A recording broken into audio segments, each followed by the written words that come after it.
Hello and welcome to a special interview for The Wire. India's rising COVID statistics pose a critical question. Are we gaining control over the virus or is it getting the better of us? That's the key issue I shall discuss today with the Wellcome Trust Research Laboratory Professor at the Christian Medical College in Vellore, Gagandeep Kang. Professor Kang, let's start with the big picture facing the country. Later today, Saturday the 22nd, we will cross 3 million cases.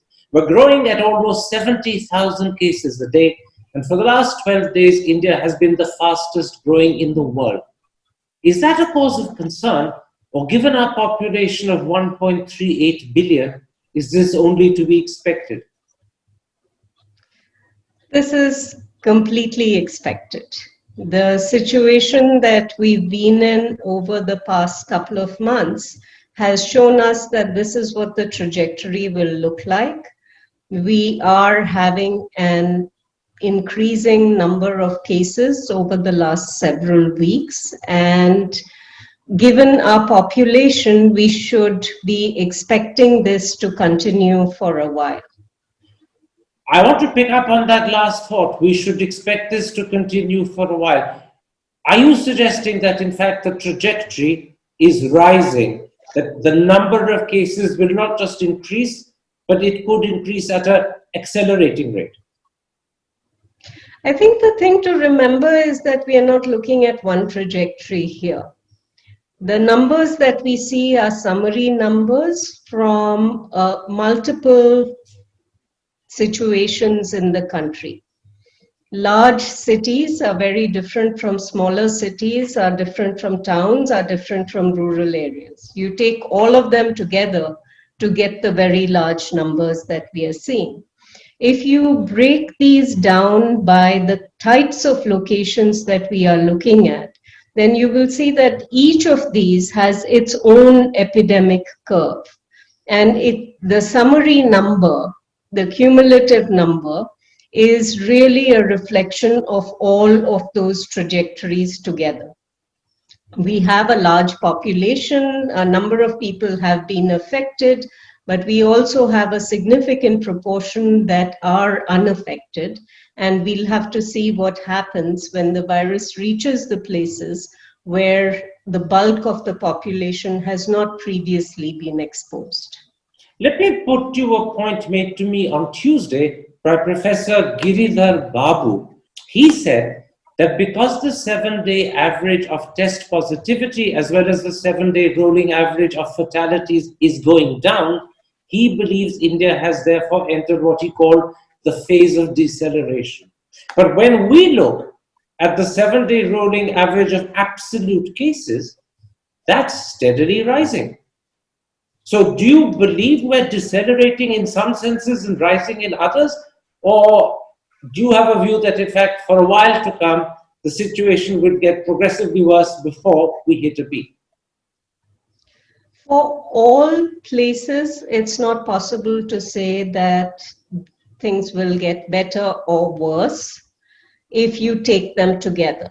If you take each place individually and then plot its trajectory, then it's possible for us to look at what's happening to the pattern there. I think it would be unfair, given the variation in testing, in reporting, the types of tests being used, how long the epidemic has been going on in some places versus others. It would be very difficult to come up with a prediction that this is exactly the way the entire country is going to go. For individual towns and cities, it is feasible to think about what the pattern looks like and make predictions. You're saying something very important, which I'm underlining for the audience. You can talk about trajectories in a rational sense if you talk about individual locations, be they towns, be they regions. Each of them, as you said, has its own epidemic curve. Nationwide, it's a much more complicated thing because it's a combination of different epidemic curves behaving differently at different times in different places. Have I understood correctly? Absolutely. And yet, you did begin by saying that we should expect this to continue for a while, which means even though some cities like Delhi will look as if they're improving, perhaps Bombay, perhaps even other bits of India, the overall nationwide picture will actually be one of accelerating cases for a while? We have a very large population, and the bulk of that population is still in areas that are in the early days of this outbreak. So I think it's likely that we will continue to see a stage where we have at least the same number of cases, if not increasing cases, for a while. Let me then ask you a question that audiences are particularly keen to hear the answer to. How do you see the next 2-3 months? Professor Brahma Mukherjee of Michigan University said to us that she believes that by the end of August, India could have 100 million cases altogether, both officially detected and recorded, as well as those that were asymptomatic and not recorded. Ramana Lakshmi Narayan of the Washington-based Center of Disease Dynamics said that by the end of September, we could have 200 million. And there is a famous projection done by MIT, which says that if there is no vaccine, by February or March of next year, India could be increasing at something like 2.8 lakh a day. Now, I won't go as far as March of next year, but I will ask you, do you have a sense of how many cases we could have come Diwali? Diwali is the 14th of November. It's a critical date for many in India. What do you think will be the number of cases and the situation around Diwali?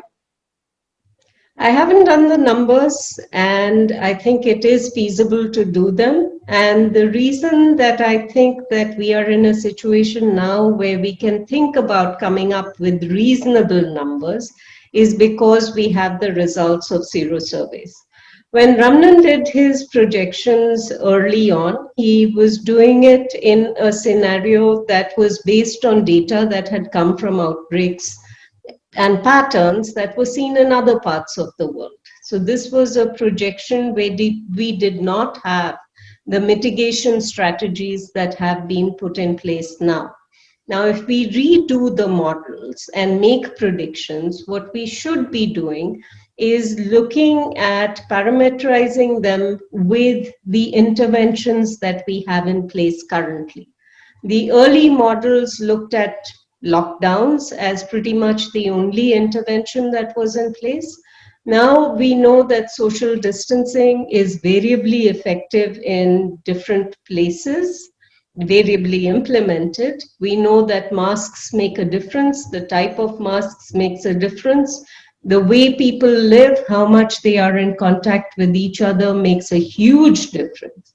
I think the findings from the sero surveys that we have in Delhi, in Mumbai, and in Pune are telling us that what we saw in the West, in New York or Madrid or London, is not holding in India. And I think it's critically important that we look at these sero surveys and try and figure out what's different about our populations. So and if you we have an can answer to that question, do you have any sense of how many we could have by, say, November 14th? It would depend on having a map of India that actually has population density in it.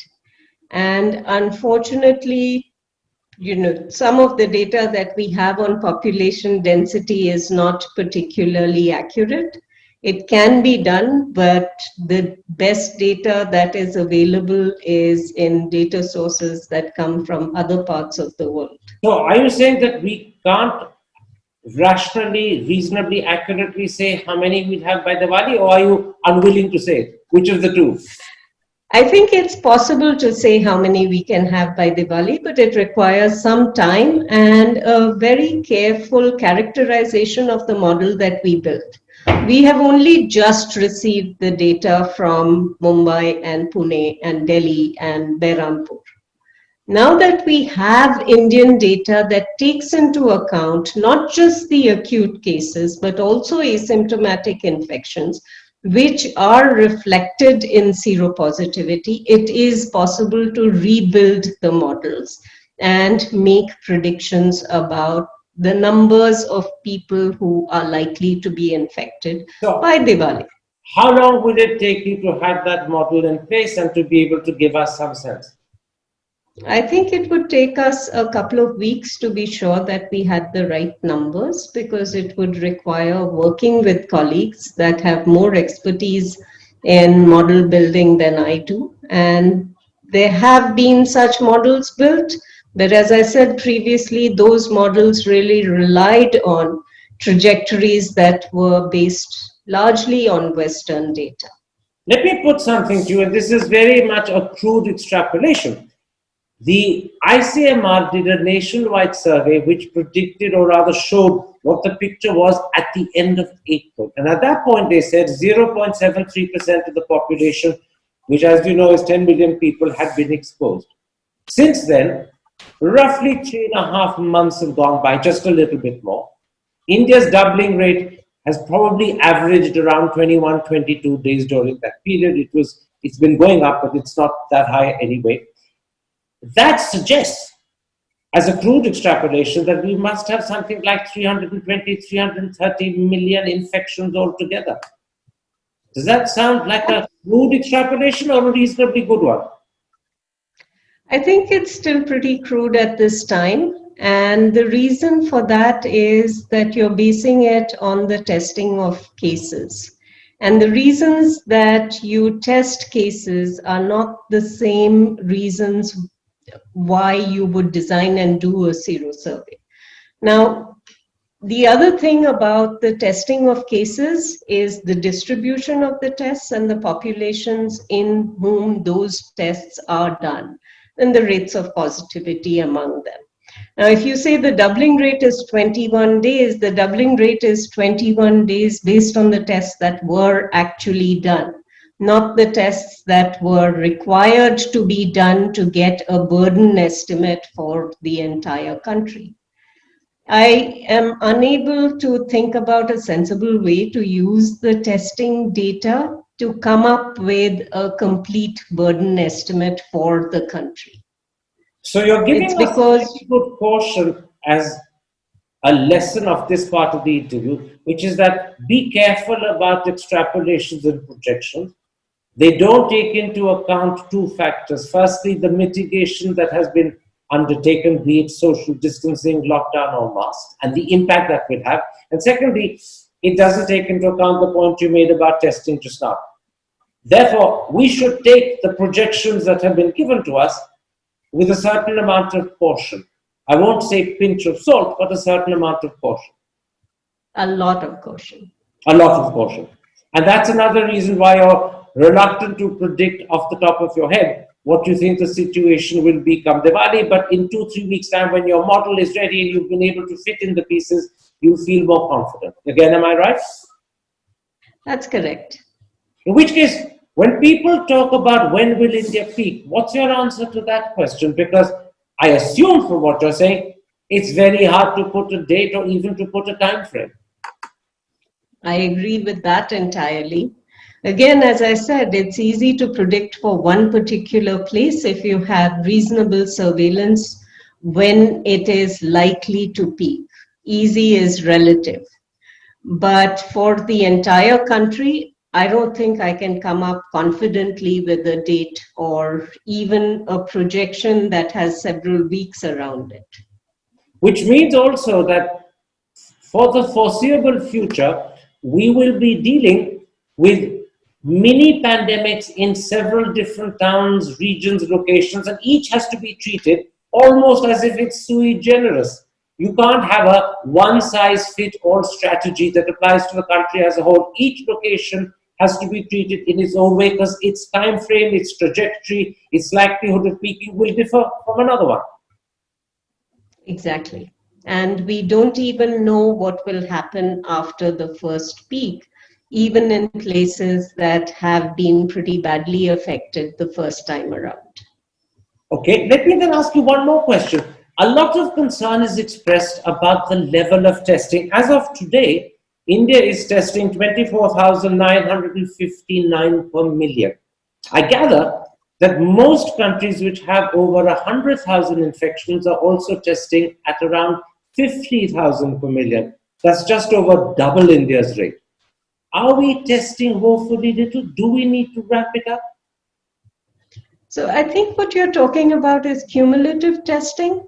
And you have to remember that in an epidemic like this, which persists for a while in a location, it's not one test per person. You should be thinking about repeating that testing. So thinking through what is the required number of tests really depends on what problem you are trying to solve at what stage of the epidemic. It may not make sense to have very intensive testing in a place that does not have a lot of infection or disease. But in a place that has rampant transmission, you would want to repeat testing. So your numbers per million would definitely be higher. Take as an example what is happening when the US is thinking about opening up academic campuses. They're talking about testing all their faculty and students every 2 days.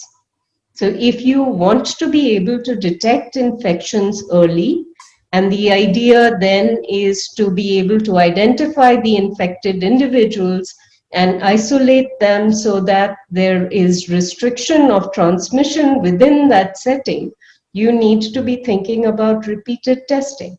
So the numbers will vary depending on the issues that you're trying to address. This stress on repeated testing and the example you gave, which was enlightening of the way the Americans are testing at faculties that they want to open up, is something that hasn't quite been taken on board in India. We have even, by the way, officially given up testing people when they have recovered. If they've been asymptomatic and without fever for 3 days, they're allowed to leave and assumed to have recovered. The earlier protocol of requiring 2 double negatives has stopped being the case. So, as far as this point you're making, repeated testing, that's a lesson that needs to be learned and understood in India. Absolutely, though I will disagree with you on the second point, which is that, is what we are doing by not testing people who are presumed to have recovered to see whether they are shedding or not. I think that's fine. There have been enough studies that have been done that demonstrate that most people, by the time they are 9 days into their illness or infection, are not shedding enough virus to be able to infect other people.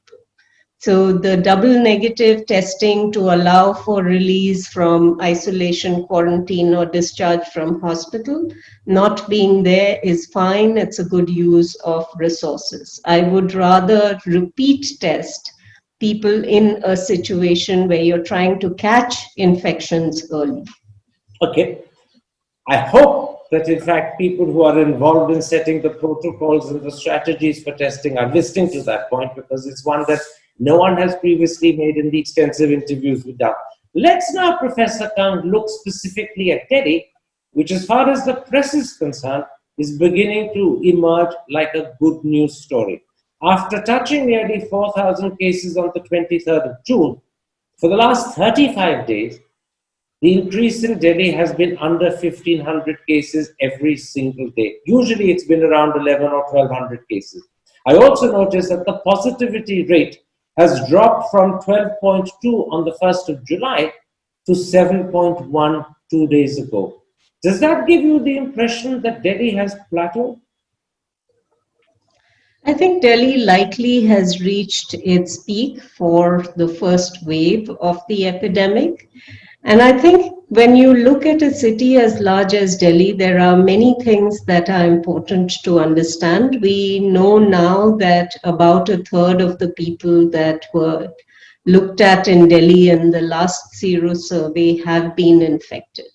But one thing is important to remember is that there will be pockets of people who have gone through this epidemic being very careful, who have not been infected. 70% of the population continues to be susceptible. So it's very important to emphasize that maintaining this low rate of positivity or the deceleration that we are seeing now is very dependent on people continuing to have the behaviors that they have had. in the previous few months. Otherwise, it will bounce back. Let We me still put have you- a large, sorry, go ahead. Let me put you one concern that people have about the picture that's emerging of Delhi. It's critically dependent upon the negative test results. But the problem is 70% of the tests done in Delhi have been antigen tests. And as the ICMR itself admits, antigen testing has a tendency to bring in something like 50% negatives that are perhaps not proven negatives and could end up being false negatives. Is there a danger that the antigen testing is giving us a misleading impression? That Delhi perhaps is not quite plateaued in the way in which these antigen results suggest it has? I agree with you about the antigen tests being misleading. The ICMR and other agencies have recommended that if an antigen test is negative, you should follow it up with an RT-PCR, and that is not being done. It's very hard to understand the reasons why a test has been ordered in a particular situation, because what we see really are cumulative numbers.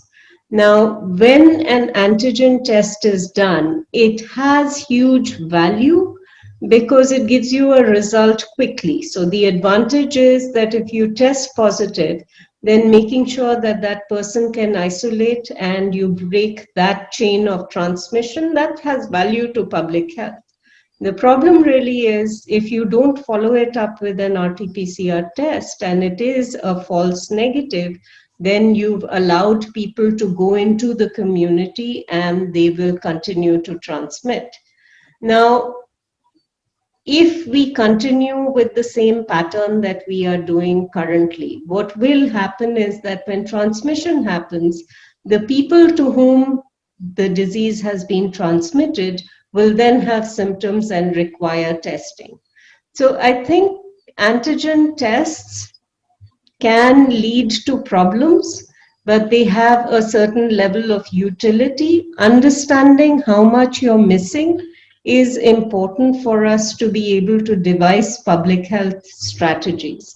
The way I would think about antigen tests is that antigen tests are kind of well situated for the repeat use that I had emphasized before.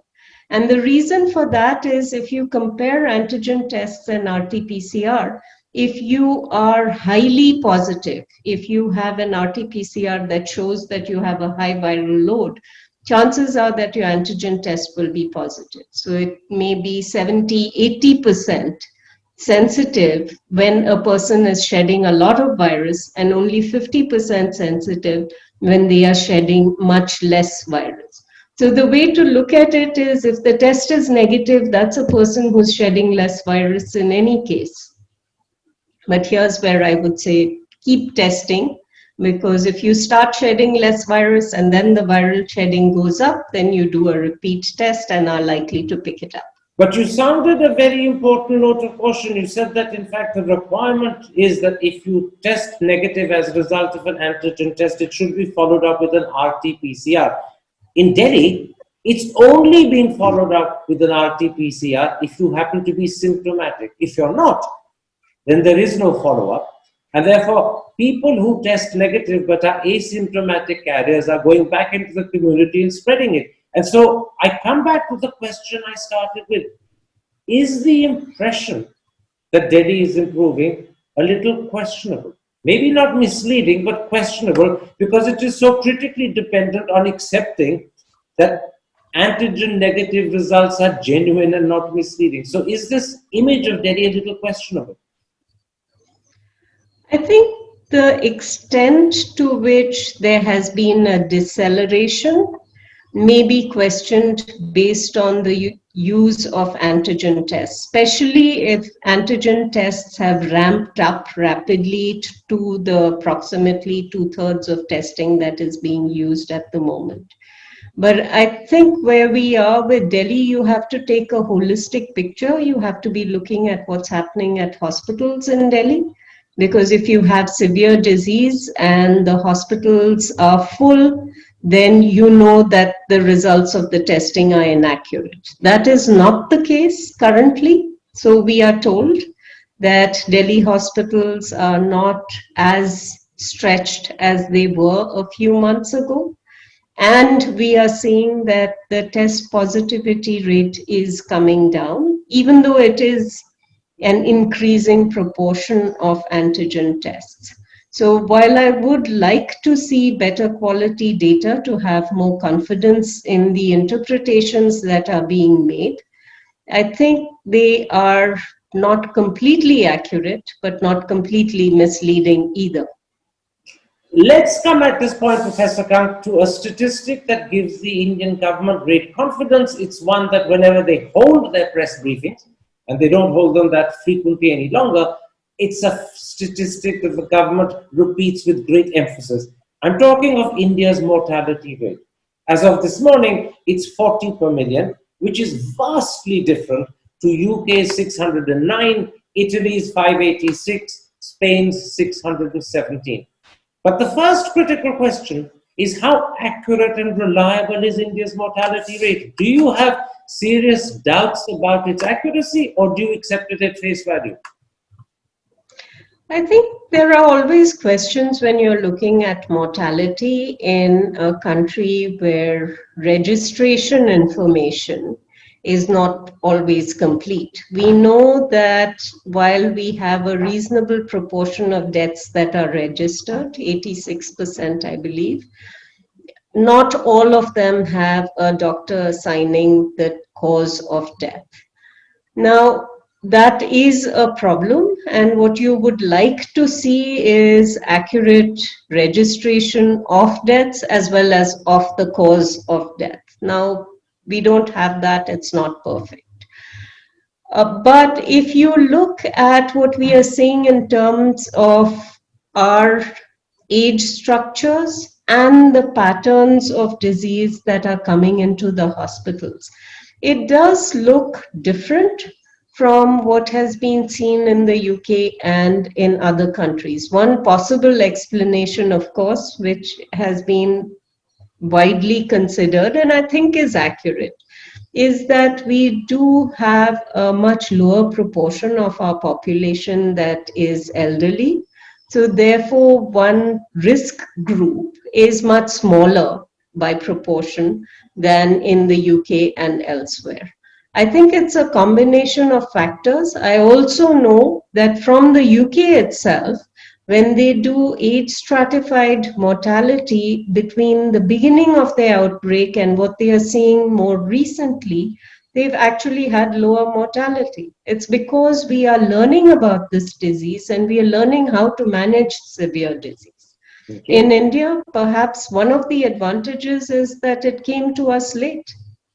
Now, in an article published by the Hindu on the 10th of August, Hemant Shivade and Giridhar Gopal Parmeshwaran claimed that COVID deaths are underreported by a factor of 5.29. They estimate that the official count on the 31st of July, the official death count of 35,747, actually ought to be 188,938, which is roughly 150,000 extra. I know this is just an extrapolation, but how do you view it? And even if the figures are not correct, do you think it suggests a truth that we need to bear in mind? I think accuracy and measurement is critical, but extrapolations also need to be done with a certain level of granularity. You can't lump everything in one basket, right? If you think about what they said in their article, they applied a correction factor across the entire country. And yet we know that in terms of assigning causes of mortality, in terms of registrations, there are differences across the country.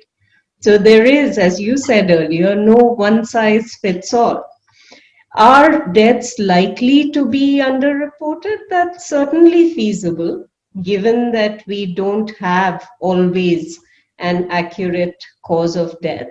We also know that in many public health situations, there is a reluctance, and certainly in the early stages, there was a lot of that, where deaths were not recorded as being COVID-19 deaths. Now, I think a lot of understanding of epidemics, not just in India, but in other parts of the world, happens after the epidemic is over, when there is some peacetime to look at data much more carefully.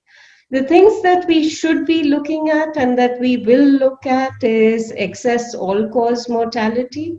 And then we will have to adjust for the fact that many causes of excess mortality may not be playing out here. For example, in the rest of the world, there's practically no influenza this year. We know that in India, road traffic accidents have gone down. So trying to understand something from one period in time compared to patterns prior also has caveats.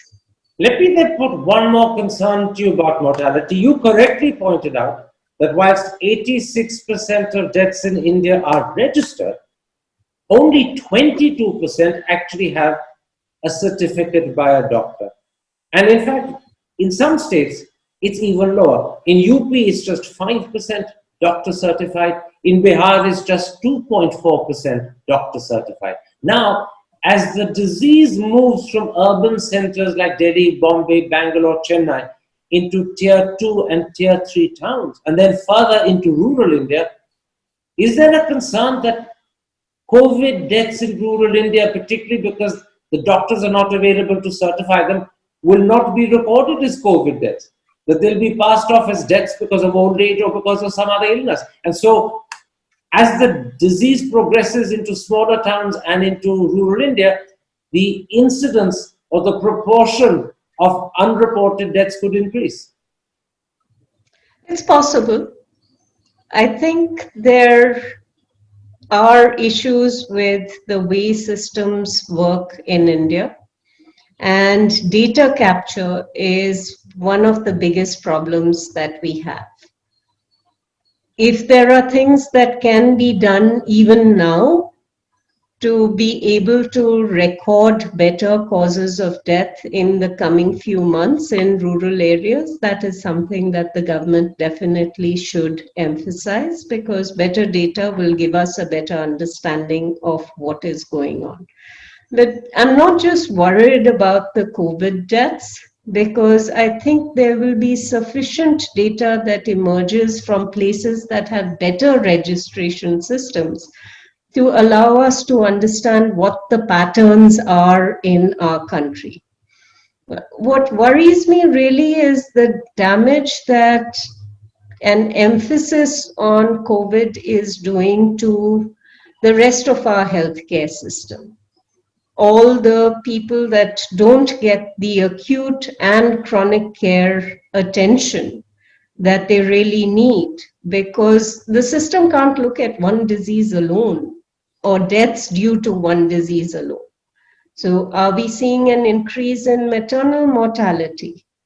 Are we seeing an increase in deaths because of chronic diseases?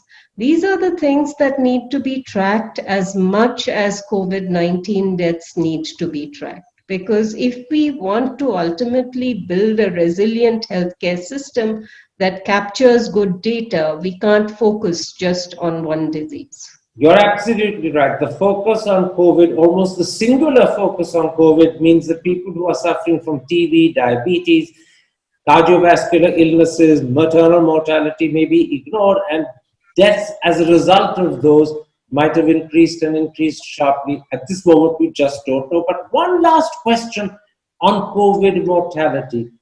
Even if one were to accept the point that is made by doubters, that there is huge undercounting, and you multiply India's COVID mortality by 2 or 3, it's still vastly different to the mortality we've seen in Europe and the United States. How do you explain that difference? Is it to do with age? Is it to do with the fact that we live in environments where our exposure to virus and infection is much greater and we have innate immunity? Is it genetic? What are the explanations? All of them. All of them. we clearly have a different age structure. We clearly have exposure to pathogens that the rest of the world does not see with the frequency that we see them. We do have a different genetic background, and there are relationships between viruses and blood groups, for example, that can play a role in mitigating severity of disease. So all of these factors might very well be contributing to the fact that we have a lower mortality rate. And it's important to remember that this is not restricted to India alone. We are seeing the same thing in Africa as well. And is this really about underreporting? Is this really about the kind of factors that you have pointed out? I think we'll be wiser in hindsight. Absolutely, and it's not just the fact that practically the whole of sub-Saharan Africa, with the exception perhaps of South Africa, has a very low mortality rate, but so do our neighbors. Sri Lanka and Pakistan, just to pick those by random, actually have a much lower mortality rate than India does. So low mortality rates are a reflection perhaps of the fact that we're all third world countries living in with similar age profiles of population, living in similar hygienic or virus-infested conditions. We've all acquired the same sort of population defense as well as immunity from virus. India is not unique, is what I'm saying. We're part of many other third world countries that are behaving similarly. Certainly feasible that all of these or some of these will be found to be explanations. Right now, we can hypothesize, but until we have much clearer data on a much larger number of people and populations, it's very difficult to say with any certainty what the cause of lower mortality might be. Let's take a quick break at that point, Professor Kang. When I come back, in the limited time available, I want to touch on two subjects. Herd immunity, and I include in that Carl Friston's theory of black or dark matter. And I also want to talk to you about the extent of immunity you get if you're actually infected by the virus. How long does it last? But first, a little break.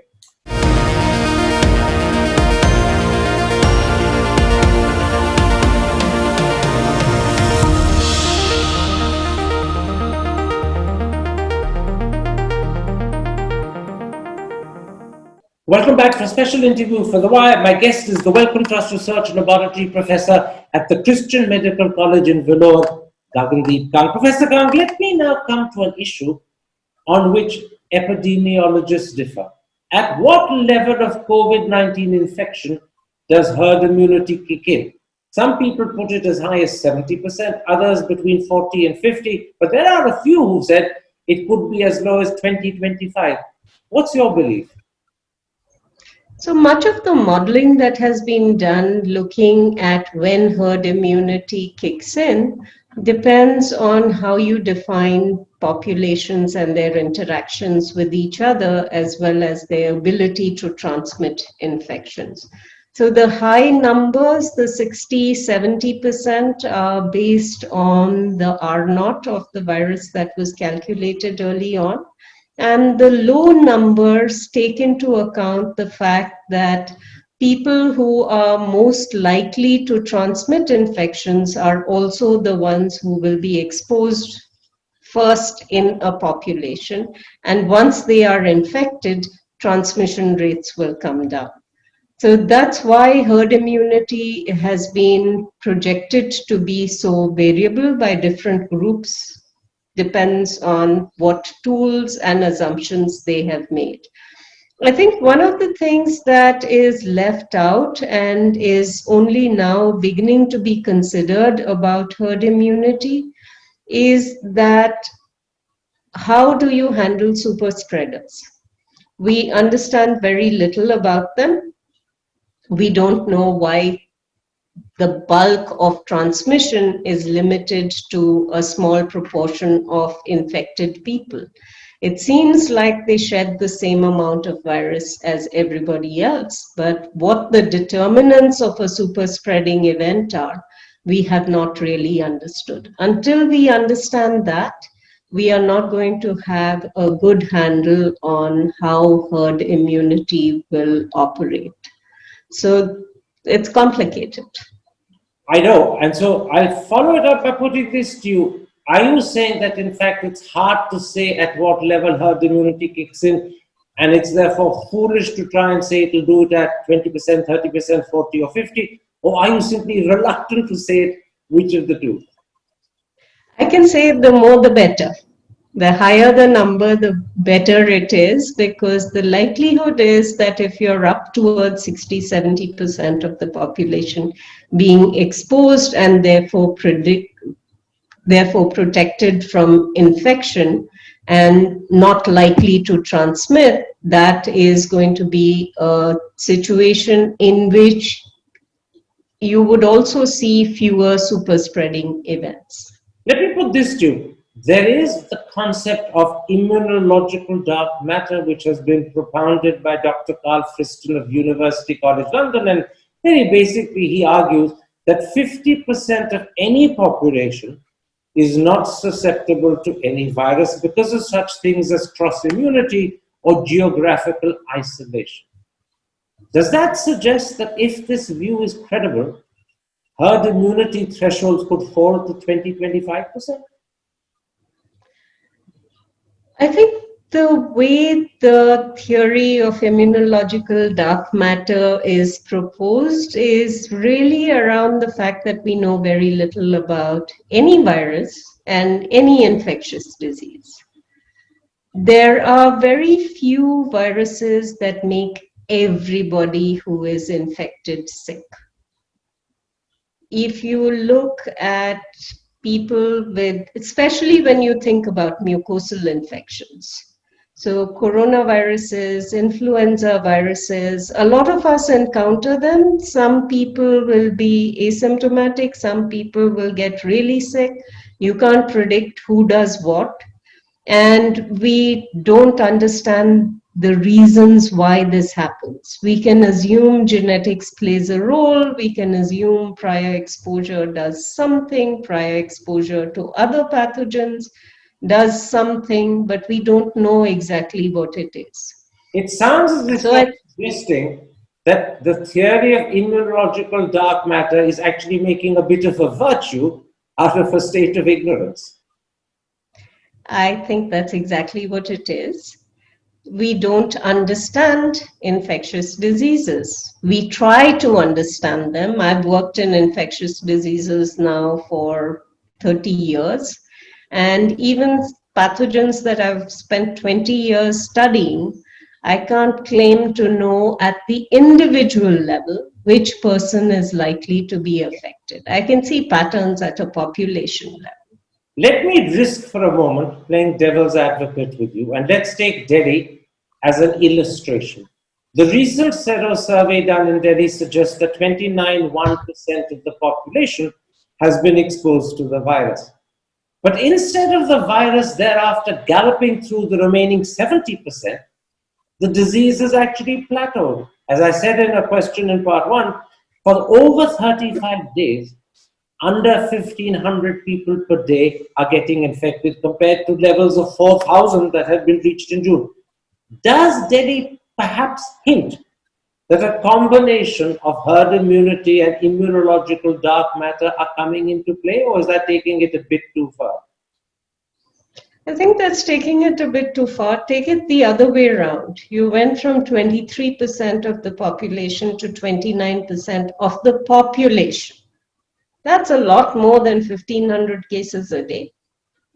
The infections are continuing to happen. This is possibly a slower burn rate than we had initially, but it's not like people are not getting infected. And when you think about the immunological dark matter story, there is a distinction between infection and disease. With all mucosal infections, infections happen very easily. Disease depends on the interaction between the host and the pathogen. What response does the host have determines how bad the disease really gets. which is in fact one reason which we discussed in part one, why India's mortality rate is so low. The host in India has been subjected over decades, if not centuries, to levels of infection and virus that have given the host innate immunity, as a result of which, when coronavirus turns up, our defense mechanism, include side by side with our age profile, is perhaps stronger than that in Europe. My last issue, and it's a question to do with how long does the immunity you get from an infection last? I noticed that about a week ago, the United States Center for Disease Control said it would last for at least 3 months. 4 or 5 weeks earlier, a set of studies done by King's College in London had said it might not last more than 4 or 5 months. Neither of which sound as if it's going to last for very long. It's going to be a bit disquieting if the immunity only lasts for 5 or 6 months. It also suggests that if a second wave comes, you could become susceptible all over again. So one, I want to go back to your prior statement and just say that in terms of immune responses and infections, and the fact that Indians have had exposure over centuries, the exposure over centuries does not matter at all. It is your individual exposures that determine your response to an infection. And in this case, this is still speculation. It is not fact. And I hope that when we do studies where we have prior information about the immune status of a person, and then we look at whether or not when they are infected, they respond with just infection or with severe disease, then we'll have a better understanding of the situation. So just now, to clarify, you're saying in this case, meaning the question about how long does the immunity from infection last? No, I'm speaking to your prior statement about having an explanation for why mortality rates are low. We don't have that. We still need to know more. In terms of how long immunity lasts, the reason that the CDC is making that statement is because we have reasonable follow-up on a reasonable number of people for at least 3 months. And what we are seeing there is, like with all other infections, antibody levels do decline, but antibody levels do stay above baseline in the bulk of the population for at least 3 months. Now, we may find later that this is 6 months, we may find that this is 12 months, we don't know for sure. A lot depends on which antibodies you're measuring, and many of the assays are measuring antibodies to different proteins of the virus, so you need to understand which protein is being looked at when you say how long the antibodies are lasting. Now, for many infections, the antibodies can disappear completely and you can still be protected. What you need to look at then is, when I see the pathogen again, when I see a virus again, how quickly does my body make antibodies? A secondary response is much faster than a primary response. You could have antibodies in a matter of days instead of weeks. So the lack of antibodies is not equated with a lack of protection. So are you saying, Professor Khan, that even when the antibody protection that you get after an infection reduces or diminishes, there are such things as memory T cells that can be activated should you get infected again, and they will protect and defend you? And therefore, if I could just add, the likelihood of someone getting a second infection after 2-3 months is not huge. The likelihood of someone getting an infection after 2-3 months is not huge at all. The likelihood of someone getting an infection after a year, we don't know as yet. Now, both memory B cells and memory T cells will play a significant role in determining protection from infection. This is why studies in patients who have recovered and studies that specifically look for reinfection, which are very, very hard studies to do, really need to be done. You've given a bit of good news and bad news. I'm repeating your words. The likelihood of someone getting a second infection after 4 months is not huge at all. That's very reassuring. But then you added the likelihood after a year, we don't know at all. That leaves open the No, yet. possibility that people who got it this year in June could get it next year in July if the wretched virus is back again. Very possible. We don't know yet. It happens with seasonal coronaviruses. We don't know whether SARS-CoV-2 will behave like seasonal coronaviruses or will behave like MERS, where you have slightly longer protection. In which case, does this have implications for a vaccine? Might it be the case that a vaccine that is developed is only effective for a limited 6 months, 8 months, 9 months, and like the influenza vaccine abroad, you have to have a jab every year? It's possible we might wind up in that kind of situation. It's also possible that the vaccines might do better than nature. Remember, these are early days. We don't know how long protection lasts. It's possible it may be longer than 4 months. It might be a year, 2, or 5. We just don't know yet. And that's why studying reinfection and continuing to study people who receive the vaccine for evidence of infection is going to be critically important. I'm going to end at that point, Professor Kang. I want to point out that one of the lessons you brought home very eloquently is that there's an awful lot we don't know about this virus. The fortunate thing is we do know what we don't know, and hopefully that will direct us to find out and fill up the gaps. But I thank you for making time for us, for explaining this so comprehensively. Take care, stay safe. Thank you. To receive instant updates on all videos from The Wire, click the subscribe button and hit the bell icon. Pay to support independent journalism. Click the link in the description and choose the amount you want to pay.